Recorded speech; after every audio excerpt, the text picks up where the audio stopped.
Bonjour tout le monde, ici Germain Goyer, journaliste automobile et rédacteur en chef du magazine Automédia. J'anime aujourd'hui un nouvel épisode du balado Automédia.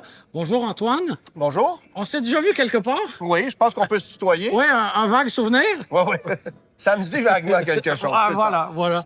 Tu es ambassadeur j'allais dire du Salon de l'Auto de Québec, mais on ne peut plus dire Salon de l'Auto de Québec, c'est l'International de l'Auto de Québec. Tu peux dire le salon quand même, parce que c'est un salon. On a le droit de le dire? OK, on va se le Je permettre. te donne l'autorisation. D'accord. Et tu es ambassadeur. Décris-nous ton rôle un peu. Hey, salut tout le monde, je prends quelques secondes avant de poursuivre avec l'entrevue pour remercier le commanditaire officiel du balado Automédia, Garantie KM+.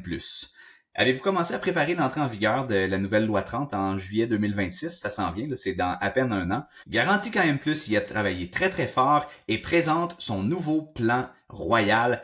Informez-vous là-dessus. Garantie KM+, c'est quoi? C'est une entreprise qui ne se contente pas que de vendre des garanties prolongées. Ils accompagnent les concessionnaires automobiles, évidemment, mais aussi de véhicules récréatifs, de sport motorisé, de sport marin, avec des solutions qui sont simples, efficaces et pensées pour la réalité du terrain. Grâce à une équipe qui est omniprésente partout sur le territoire, à l'écoute et proactive, KM Plus comprend vos enjeux les concessionnaires et vous aide concrètement à augmenter vos ventes, à optimiser la performance de votre département F&I et à bâtir une relation durable avec votre clientèle. KM Plus, c'est bien plus qu'un fournisseur de garantie, c'est un partenaire d'affaires qui est engagé à votre succès, à vos côtés. Demandez une rencontre avec votre représentant KM Plus pour en savoir plus. Rendez-vous au kmplus.ca. Encore une fois, c'est le kmplus.ca. Maintenant, de retour à l'entrevue. Faire connaître l'événement, pas plus compliqué que ça. Essentiellement, ce salon-là attire des gens qui ne viennent pas que de la ville de Québec, mais Saguenay, Beauce, Trois-Rivières, Montréal. Il y a des gens qui vont se déplacer pour venir voir l'événement. Même la Rive-Nord de Montréal est pas Même la Rive-Nord, oui, c'est ça. Juste que je couche ici, là. Voilà. Mais non. Essentiellement, c'est un événement qui est très différent du Salon de l'Auto de Montréal, où, évidemment, c'est plus grand, mais il y a plus d'absents. Ici, la très, très grande majorité des marques sont présentes. Il y en a 37 au total. Honda et Acura étaient absentes du Salon de l'Auto de Montréal, sont présentes ici à Québec. Genesis n'était pas à Montréal, Porsche n'était pas à Montréal, sont ici aussi.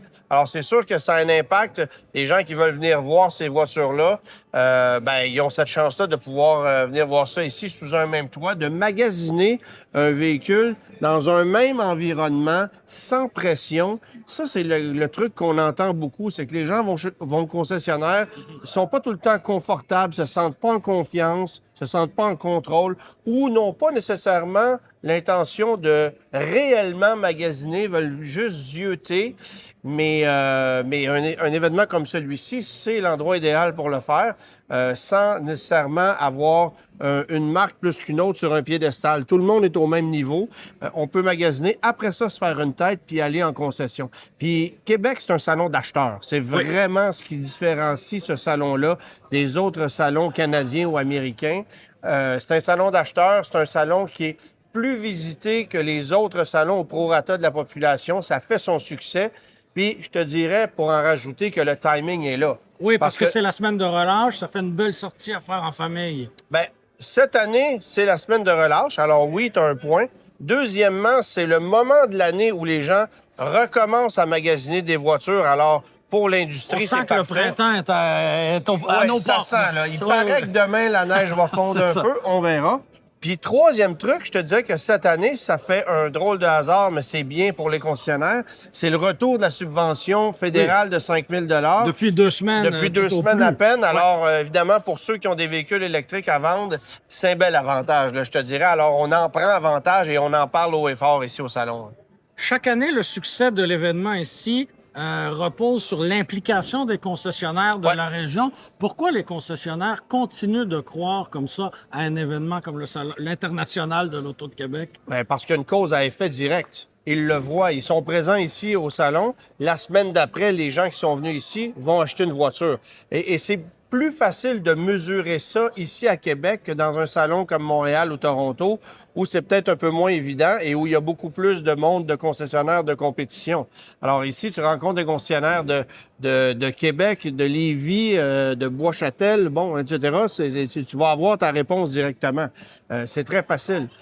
Puis on se rend compte qu'il y a une multiplication des ventes qui sont faites directement reliées à l'événement. On le mesure plus facilement. Donc, c'est évident que c'est un événement qu'on ne veut pas laisser aller. Et c'est pour ça qu'Honda est revenu, dans le fond. Parce que les concessionnaires se sont alliés ensemble pour arriver ici. Ce sont l'allié. Se sont l'allié OK, ensemble, c'est c'est excellent. Se sont l'allié ensemble pour justement se retrouver ici et en profiter. Et le grand absent, le grand manquant, c'est encore Mazda. Qui était ici l'année dernière. Ouais. Je pense que c'était le seul salon à travers le monde où Mazda était là. Ouais. Mais cette année, on n'est pas de retour. On n'est pas de retour.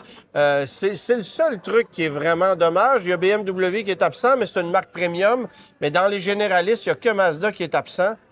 Et je pense que ça va leur coûter ici dans la région de Québec de ne pas être présent parce que Mazda est sur une belle lancée. C'est une marque populaire au Québec et ils ont tort de ne pas être présents dans un salon comme celui-ci. Je comprends qu'il y a des décisions corporatives à l'échelle nationale ou nord-américaine, mais dans un salon comme celui-ci, je pense que les concessionnaires auraient pu travailler, s'allier et en arriver à un consensus pour pouvoir être présents. Cela étant dit, le salon est très complet. Il y a beaucoup de monde. Il y a une diversité de véhicules, évidemment.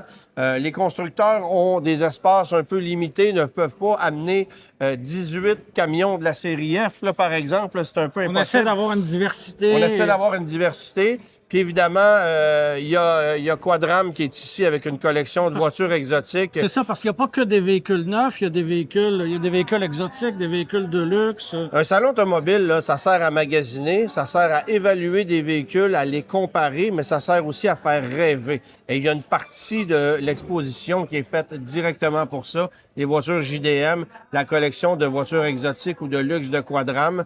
Et on a tous un coup de cœur personnel quand on regarde la gamme qu'ils proposent ici.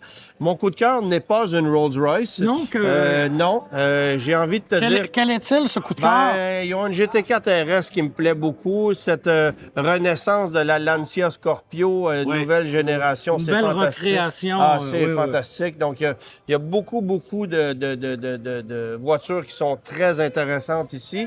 Puis, il y a d'autres attractions.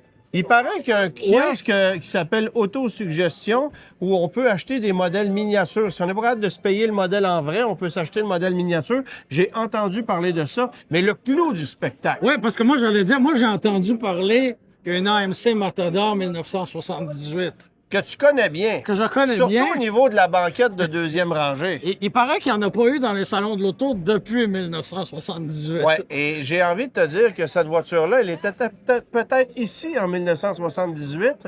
Peut-être pas ici, parce que je pense pas que le bâtiment était là en 1978. Casse pas mon fun, là. Ma phrase, elle est bien. Mais elle était ici au printemps.